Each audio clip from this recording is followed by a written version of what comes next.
Good afternoon. Welcome once again to the Gainline Wales Online's live Rugby World Cup show. On the agenda today, we'll be talking the rise of Josh Navidi. We'll be giving you a little tour of where Wales are staying in Otsu, and we'll be taking your questions, so please do get them coming in. I'm delighted to say we've had a significant upgrade in the punditry department as Cardiff Blues head coach John Mulvihill joins me alongside Simon Thomas.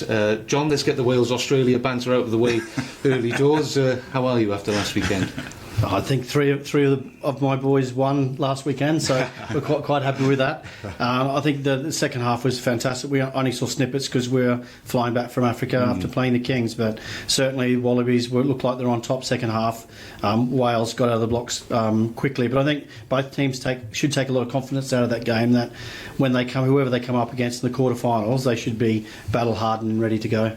Yeah, the Australian media has certainly not been happy about certain things in that game, the Karevi incident, the general theme of referees and things like that. What have you made of those issues? Oh, I think the Australian rugby media haven't been happy for quite a while. Maybe it's a game. I think that some of the decisions, if you watch them in slow-mo all the time, you'll find yes or no answers. There's a basic framework there that referees follow, and I think they followed it quite well. Yeah, I know generally the World Cup, Japan well. What have you made of the show they're putting on? I knew it was going to be fantastic, and this is a precursor to the Olympics next year as well. Each province, principality, they'll take on to follow a team, and you can see down in Kitakyushu, 15,000 people to watch the Welsh, and they had little kids to grandparents all in the Welsh jersey. So I think it's massive to put Japan back on the map and show the cultural diversity there. I think they've really taken to it. It's been fantastic to watch. Yeah, in terms of Wales, then we want to talk about Josh Navidi, somebody you know very well. He's become a mainstay of that Wales team. Are you surprised about how good he's become? Did you know he was this good before you turned up? Well, I was actually coaching in Japan when Josh came over in 2013.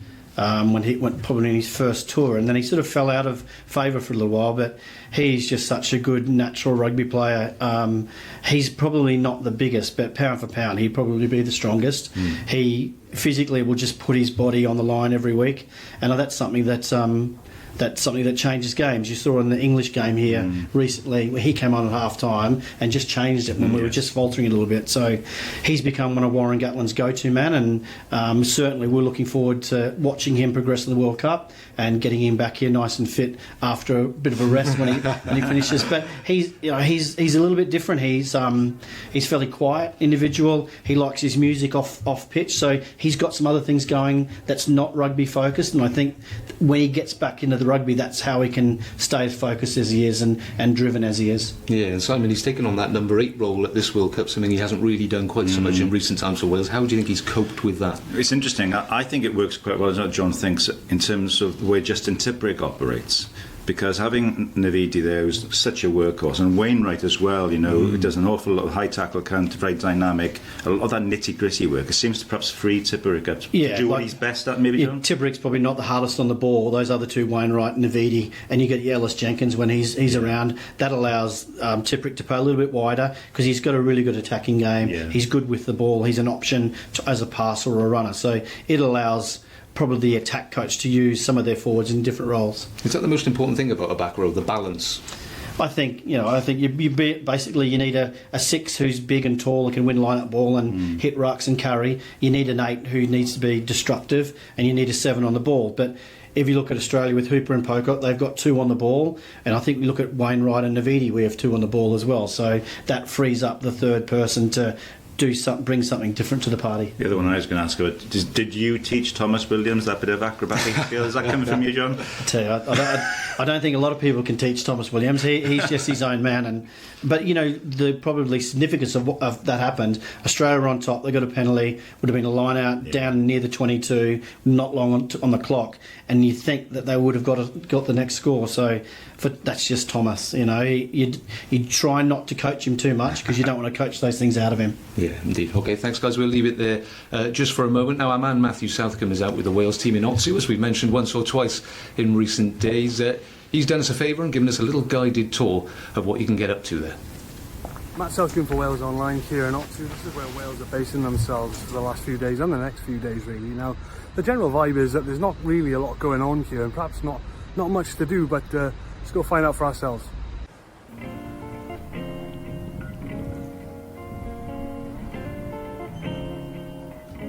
So as you can see behind me here is the massive O2 Sports Entertainment Complex. It's not really like anything I've ever seen in the UK, to be honest. There's an absolutely massive arcade in there, which was particularly busy, despite the fact it's only midday on a weekday. So there's a massive arcade, there's 10-pin bowling, there's cinemas, there's restaurants, there's places to have a bit of food in there.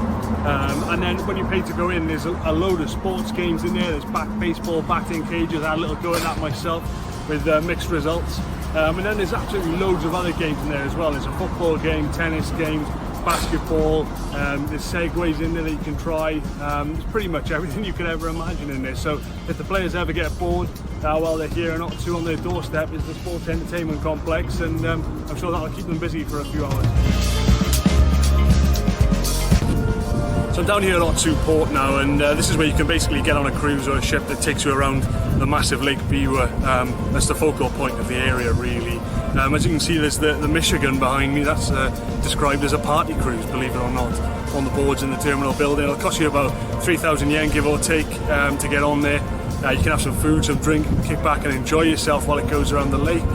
Be on there for 60 minutes, 80 minutes, or a night cruise. This is where Wales were welcomed earlier on this week by the local government. They didn't go on the Michigan, they went on a different boat that took them around the lake in the midst of that thunder and lightning storm that rolled over the lake. But yeah, this is where they had that fantastic welcome with the school kids and banging the drums, and they sang Carol Lan in return. So this is where you need to come if you want to get out on the lake and have a look around, and let's see what else we can find.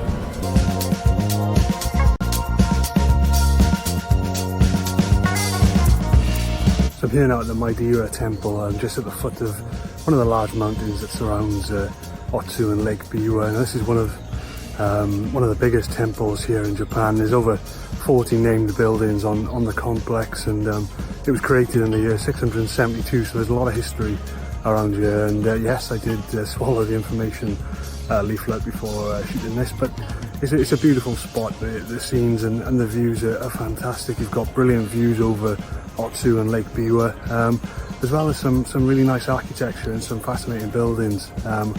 If you wanted to just come up here and just admire the beauty, really, then that's certainly an option for the players.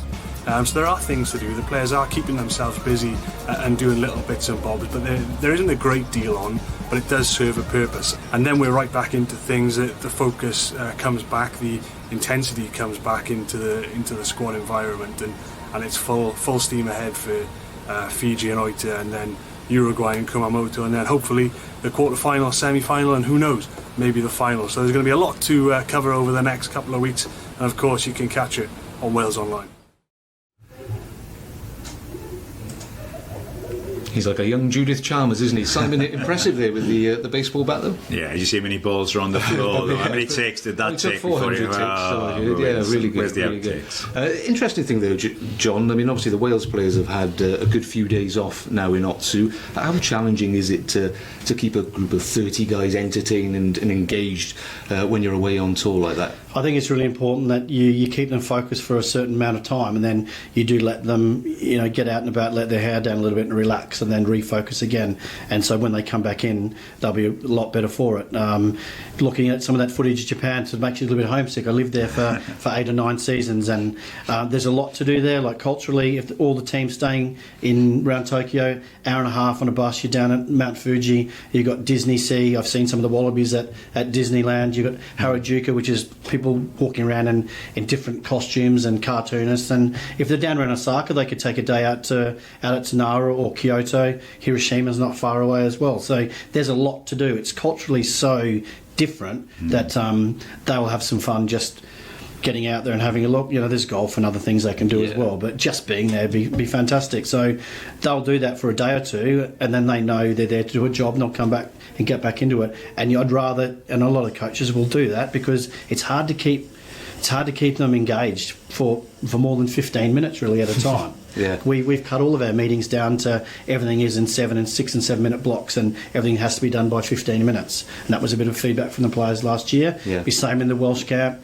they get away from it and they'll come back refreshed. It's funny there, John, we talked about that 2013 Wales-Japan tour. I mean, I've done 13 tours with Japan and the Lions covering them, and that's the best cultural experience I've ever had going out to Japan. It's not like visiting another country, it's almost like visiting another planet, but the people are just so welcoming. Yeah, people are absolutely beautiful. They'll do anything for you, and I'm sure they're enjoying it as much as the teams and the supporters are enjoying it at the moment. Yeah, how prescriptive do you have to be with players? Does it depend on the group in terms of giving them a free rein to go off and do exactly what they want? What sort of rules do you tend to put in place? Just as long as they're sensible, and they, you know, if we're in Africa, you've got to go in different little small groups when you go out, but there'll be some. They won't know the language, so you'd want to go with a few people and have someone who can ask the questions. But they know things like hydration and nutrition are important in that day off because they've got to be refreshed and ready to go in. They wouldn't be, you know, hiking up a mountain or anything because they're going to be fatigued going in. So they'll be, usually what teams do is they'll put in up on the board, you know, a trip here, a day here, a lunch here, and the players will sign up and a management team member will go with them usually. Yeah. Okay, let's look now at the weekend games at the World Cup. The big one, obviously, England, Argentina. We're all working on the assumption that England are going to top that group and face the Wallabies, and Wales will top theirs and probably face France. Could there be a shock in this England-Argentina? That's an interesting one, because Nigel Owens is refereeing that one. Some of the language in the build-up, I see Augustine Creevy, the hookers, talking about a war and how their the bodies are going to be on the line. It could be quite full-on, that game, so it'd be a test for Nigel. But you'd think England come out and top? Yeah, I think I've been a little bit disappointed with Argentina this World Cup. Every World Cup, because I know when I was coaching in Ireland, they knocked the Irish out right. in quarterfinals. So they always bring something out. They were third or fourth, not in recent World Cups as well. Probably disappointed that they didn't bring their Super Rugby form into this game, into this tournament. I just think England are too strong, and they would probably even rest a couple of players leading into a big. I think the quarterfinal will be against Australia. Ooh. And what happened there? Well, let's just hope the Aussies get that one, and so then Wales don't have to worry about England later on the tournament. Very good. Yeah. Okay, let's go to some questions then. One here to both of you, maybe leading on from that. Who do you think will be the World Cup finalists? Ooh. Well, you'd have to. Well, you think New Zealand will be one of them, and then it's either going to be whoever gets through this quarter-final. So if Australia beat England, they've got a big chance to play Wales in the latter knockout stage, but you'd. On form, Wales-England, possibly against New Zealand in the final. You don't think South Africa come into that equation, John? I just don't know. They struggled a little bit playing against Italy this morning. Yeah. The first half we saw. Some teams peak a little bit early, and I think Ireland have peaked a little bit early for this tournament. I think the form of Africa for the last year and a half has been outstanding. Yes. But in saying that, when you watch New Zealand play, leading the World Cup, they only used the same two starters for about 6 months. So you knew they were going to bring something different. So I just think they'll peak at the right time as well. Africa, they've got some amazing athletes, but maybe this one's a little bit too far for them.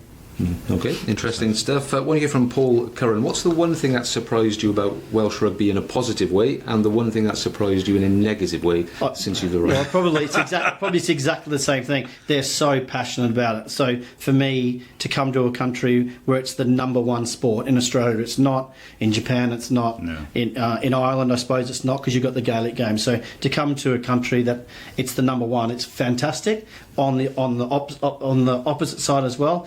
Being so passionate about it, everyone has their opinions on different things, and look, you get belted when you lose, and you get some applause when you win, but you know, you just hope you win more than you lose, I suppose. So the good thing about it, I think, on both sides is that a lot of people here are more knowledgeable about what you're going through each week. They mightn't see some selections and things we need to deal with on injuries or people being rested or things like that. So you know, you got to give it and take it in this game, and the feedback you get, if it's negative, is still quite knowledgeable, and the only thing worse than bad feedback is no feedback, I suppose. Well, we'll give you lots of feedback. Yeah, that's right. Gives a bit of feedback. Then Matthew Williams, one of Simon's Twitter followers, I think, has sent this one in. Why didn't the club, the Blues, invest in front five players this summer? We've got some great signings in the backs.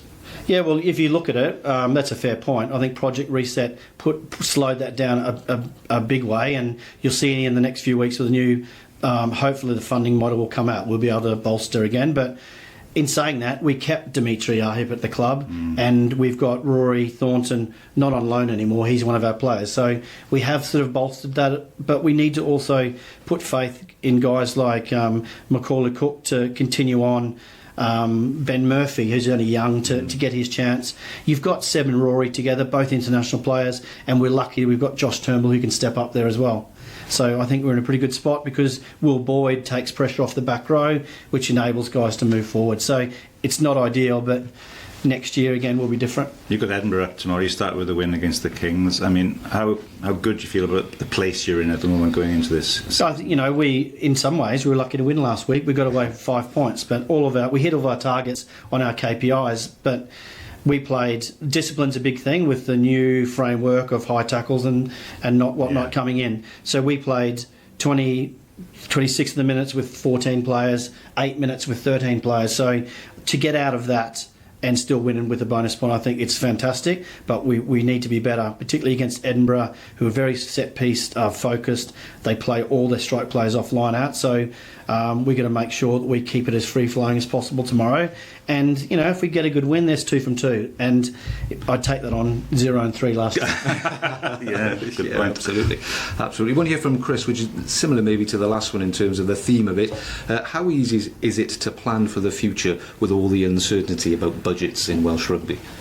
I think it's pretty straightforward. We've got a new board in at the moment. They're quite confident in my ability to manage our coaching group around us and look at who we're going to bring in and players that we move on. So last year, 3 retirements, big retirements for us, but 16 other players left the club as well. So we brought in Josh and Hallam and Jason Tovey and Will Boyd. So quality players to come in. And then the Ben Thomases, Max Llewellyns, Johan Davies, they step up, Teddy Williams. So we're a smaller squad, but we'll continue to add quality to that. There are players out there at the moment that are knocking in our door wanting to come to play at the Cardiff Blues because they can see there's going to be a big future at the club. So we're quite buoyant and quite confident of our future going forward. Yeah, okay. A Wales one now. Simon, I'll come to you maybe with this one. This is from Nick Herford, who is watching us in Ibiza, which sounds very nice. Very nice indeed. Should we start Liam Williams or Lee Halfpenny at 15 for the Fiji game? Well, it's obviously going to be impacted to a degree by the Liam situation because he rolled his ankle in the game against Australia, so we're not really clear exactly what kind of condition he's in. He hasn't quite fired perhaps yet in the opening couple of games and perhaps hasn't had that much opportunity. Halfpenny obviously comes in and gives you an extra insurance factor in terms of his defensive solidity, which you need against the Fijians.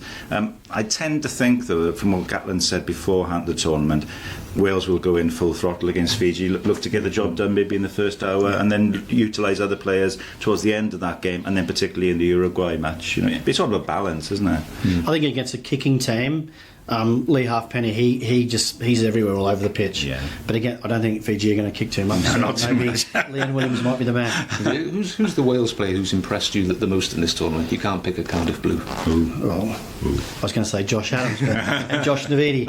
I think, well, Wainwright, he's been in every contest and on the ball, and he's definitely a player of the future, and he'll continue to get better with exposure at that level.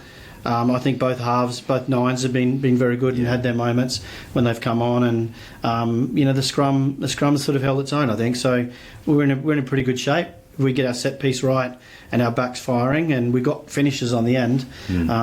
At the moment, there's a group that's standing out, which is good because you want the team effort really. I like that where you're saying we, John. Yeah. That's very impressive. It's us in the red jerseys, isn't it? Absolutely fantastic. Okay, this is a slightly different one from Steve James. Willis Halaholo qualifies for Wales after the World Cup later this year. Is he good enough to get into this Wales team? Well, either side of the ball, you'd have to ask the question. He's good enough in attack. And I know that Wayne and the coaches going forward want him to keep working on his defence. And I think if you package that together, and we saw big games from him, particularly the Munster game here. He was amazing. No one could touch him. So he just needs to replicate that week after week to put himself in the frame. Because if you look at a lot of the other 12s in Wales, they're pretty much straight up and down. And some of them are getting a little bit older as well. So Willis has that little bit point of difference. Yeah, okay. One from Richard Needs here, a Blues one again. What is the minimum expectation for the season for you? Playoffs and semi-finals for Europe would be good, he says. Yeah, I think I think every coach in Wales want to get out of their pool, so be top 3, because what that does, it gives you the automatic qualification for Europe. And we want to get back to the Heineken Cup. We loved it last year, but just come up a little bit short. Maybe one season too early for us. And then we want to get into the get out of our pool in Europe. So top 3 out of our pool, and then that means you play finals, and anything can happen from there. Yeah. Okay. Then a final one maybe for both of you in terms of this World Cup. Where do you think this World Cup is going to rank in the history of World Cups? Well, the trouble is, at the moment, so much of it has been dominated by high tackles and the disciplinary aspect. You would hope, as the tournament progresses and people kind of get a feel where we are, and that the rugby will take over more. There've been some great games already. I mean, Wales-Australia was a good contest, and the wins for Japan over Ireland was amazing, and Uruguay over Fiji, games like that. But you'd hope now that rugby will take centre stage. Well, Japan will beat Scotland, by the way? Yeah. Ooh, yeah. Well, they have to make finals. You cast your mind back to 2015. Yeah. They won 3. They've never won 1, but they won 3. Didn't make the semis. So it comes down to that Scottish. They have to beat Samoa and then at least get a point from the Scottish game. But if you saw the way they played, and 80,000 people behind them, or 125 million people behind them, and they take that spirit in the game, they're going to be hard to beat. And they play a lovely style of rugby. They tackle low. They do. They do all the basic things about going low, and they'll put numbers in the breakdown, and they just play at such a high tempo. But that's the way they've trained for years into this tournament. So I'd like to think that for the first time in history, they can make a quarter final, and that's when they put the tournament on. That was one of the main things they wanted to do to be there. But I think as far as participation and crowd and like different culture, I think it's been absolutely fantastic, and maybe a little bit of fresh air for the game, that it is truly global. It's not just Southern Hemisphere dominated or Northern Hemisphere dominated. So I think it's been very good for the game. Okay, John, thanks for your time. We greatly appreciate you coming in, Simon. You're being paid to be here, but thank you. Nonetheless, thank you for all your questions. We'll be back same time, same place tomorrow when we'll be picking our team of the tournament. See you then.